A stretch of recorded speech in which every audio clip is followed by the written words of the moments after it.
So I have a range of estimates here. Here's a conservative set of estimates.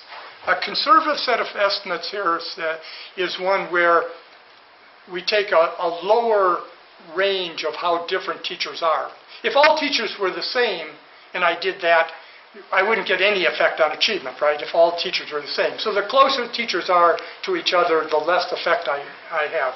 This is the lower bound, a low estimate of teacher effectiveness. And what it says is, if I replace 2% with an average teacher and so forth, these are standard deviations. These are points on PISA if you multiply them by 100. So this is 25 points, 50 points, 75 points on PISA. This is for the U.S. It's using U.S. data. But as you saw, Spain is almost the U.S. on the PISA rankings. And if the teachers in Spain have the same distribution as in the United States, you can say Spain, but you don't have to. You can just say U.S. if you want, and you want to ignore this. But if we go across here, and I go out to 10%, 10% of the teachers, or actually it only takes to go out to 8%. If I take 8% of the teachers and replace them with an average teacher, and I trace that up, I would get up to Canada, which for the United States is, on these calculations, the same as about a 20% per year increase in average salaries. That's if I go back to the economic growth situations. If I take the sort of upper bound of teacher effectiveness, I get this blue line. And there it says that, well, somewhere around 6%, 6% or maybe even a little lower, I get to Canada. Canada is actually a little bit less than 50 points ahead of the U.S., so it would be about 5%. So somewhere between 5 and 8% of the teachers would get the U.S. to Canada. Now, if I have a school with 30 teachers in it, we're talking about the bottom 2 to 3 teachers. I've never walked into a school in the United States where people don't tell me that there are at least 2 or 3 teachers that they think should not be in that school. But the controversial part, of course, is that these are tough decisions to make. Look at the other end. If I could change 10% of the teachers in the school, we could get up to Finland. Remember the Finland picture that I had. So this is, if I wanted to actually translate what I did before, where Iceland, think of Iceland. Iceland is here at 25 points. If these are the pictures for Spain, we're talking about somewhere between 3 and 4.5% of the teachers would get you to Iceland, which would get you 6% higher GDP per capita over the next 80 years on average.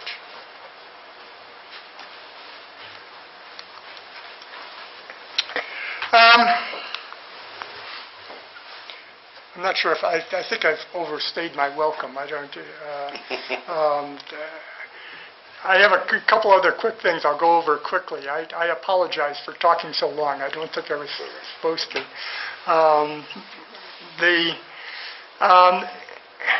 There's some other evidence that we have. This is just examples of what we can learn by using the data that are available to learn about schools. There's some other places where international evidence has been used. I talked about tracking.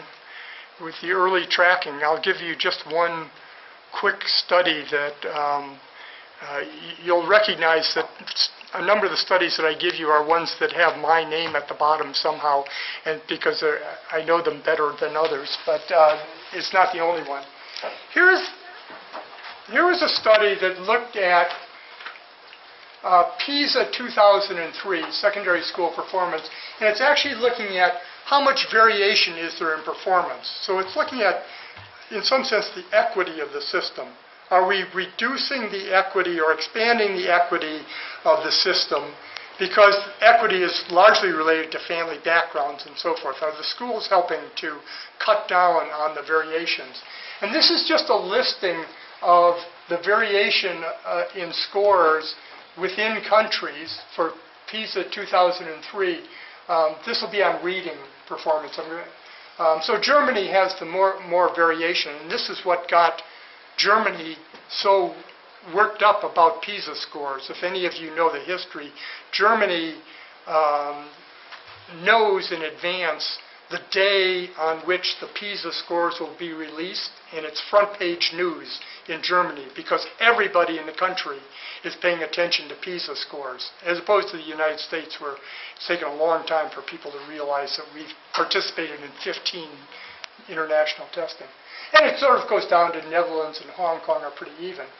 But the countries in black are the ones that have early tracking, so that early on they make decisions about what school you go to. And the countries in red are countries that don't have early tracking.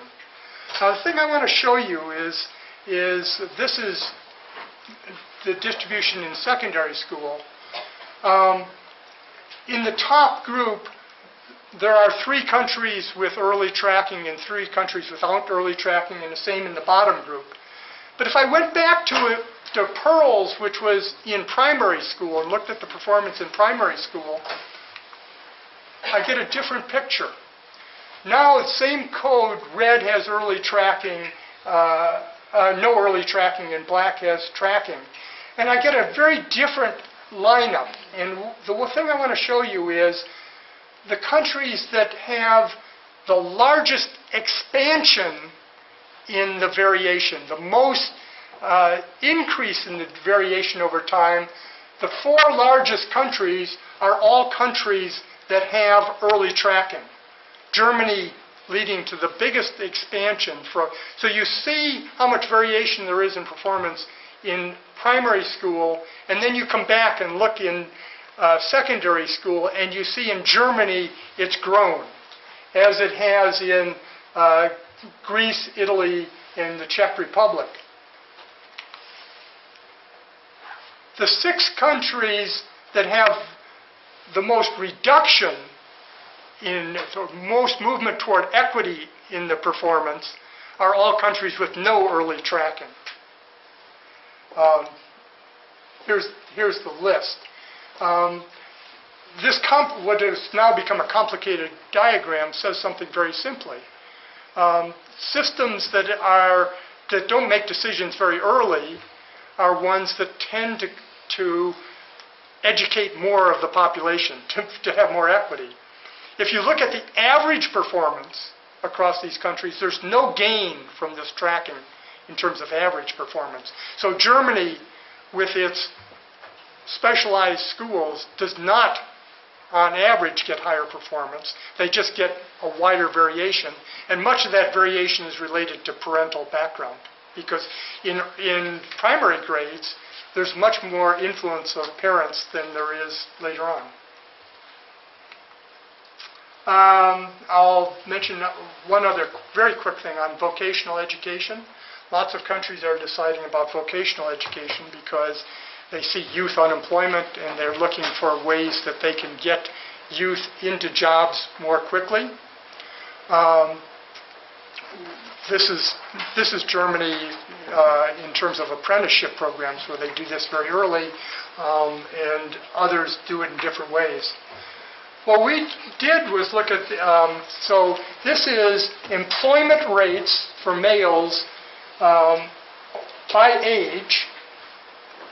The dark line is vocational education, and the yellow line is general education. The yellow line is vocational education. And what we were looking at was whether when you get people prepared to know particular vocations, does it harm them later in life? Because if you have a lot of technological change and innovation in the economy, those with very specialized skills may not be able to adapt very well. And that's sort of what you see. These are vocational countries. There's 11 of them over time. And what you see is that the employment rate for people with vocational education, the yellow line is above that for general education for youth. But when you go later in life, you suddenly find that, well, the employment rate is generally higher for those with general education than vocational education. And it's even more dramatic if I go to apprenticeship countries, which in the data we were using, the international data, we had Germany, Switzerland, and Denmark are included here.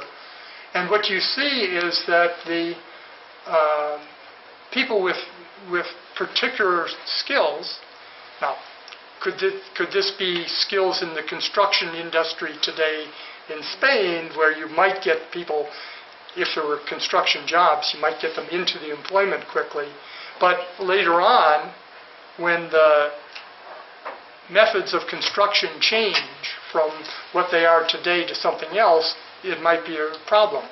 What this says to me is that vocational education may be a good thing to do. It's not an anti-vocational education. But if you do that, you have to be concerned about how you provide education and skills to people throughout their life to sort of adapt as the economy and the world changes. Well, lots of people talk about early childhood programs. You have a lot of those in Spain, so I'm not going to even say anything about that. Let me conclude. Sorry to have gone beyond my appointed time here. Simple stories. Performance in the schools is really important to what Spain will look like 20 years from now and so forth. It's not going to solve today's problem by fixing the schools because the kids are still in school. They're not out in the labor force. But it is going to, over time, lead to a very different economy depending upon the skills of the population. There's just no doubt in my mind about that. Policy choices do matter, and you see that countries that make better choices do better. And then there's a sort of story, improvement is possible. And here's a story that's not too flattering here. This is, if I look at the international test and put them all together and look at achievement growth between 1995 and 2009, we have the same thing. Here's the United States, which is not doing well compared to a bunch of other countries, and here's Spain. Spain is not really this bad because there's another 7 countries over here that are negative. So it's at least positive here, but it's not a story that looks good if you wanted to project out into the future from here. But you see, I mean, there's even next door countries like Portugal and Germany and Poland are up here that have consistently over this period been improving, and improving at a rate that, according to the past history on the economics, is really important. So this says improvement is possible. And the other says, if you keep it going at this rate, improvement of the economy in the long run may not be possible. I'll stop there.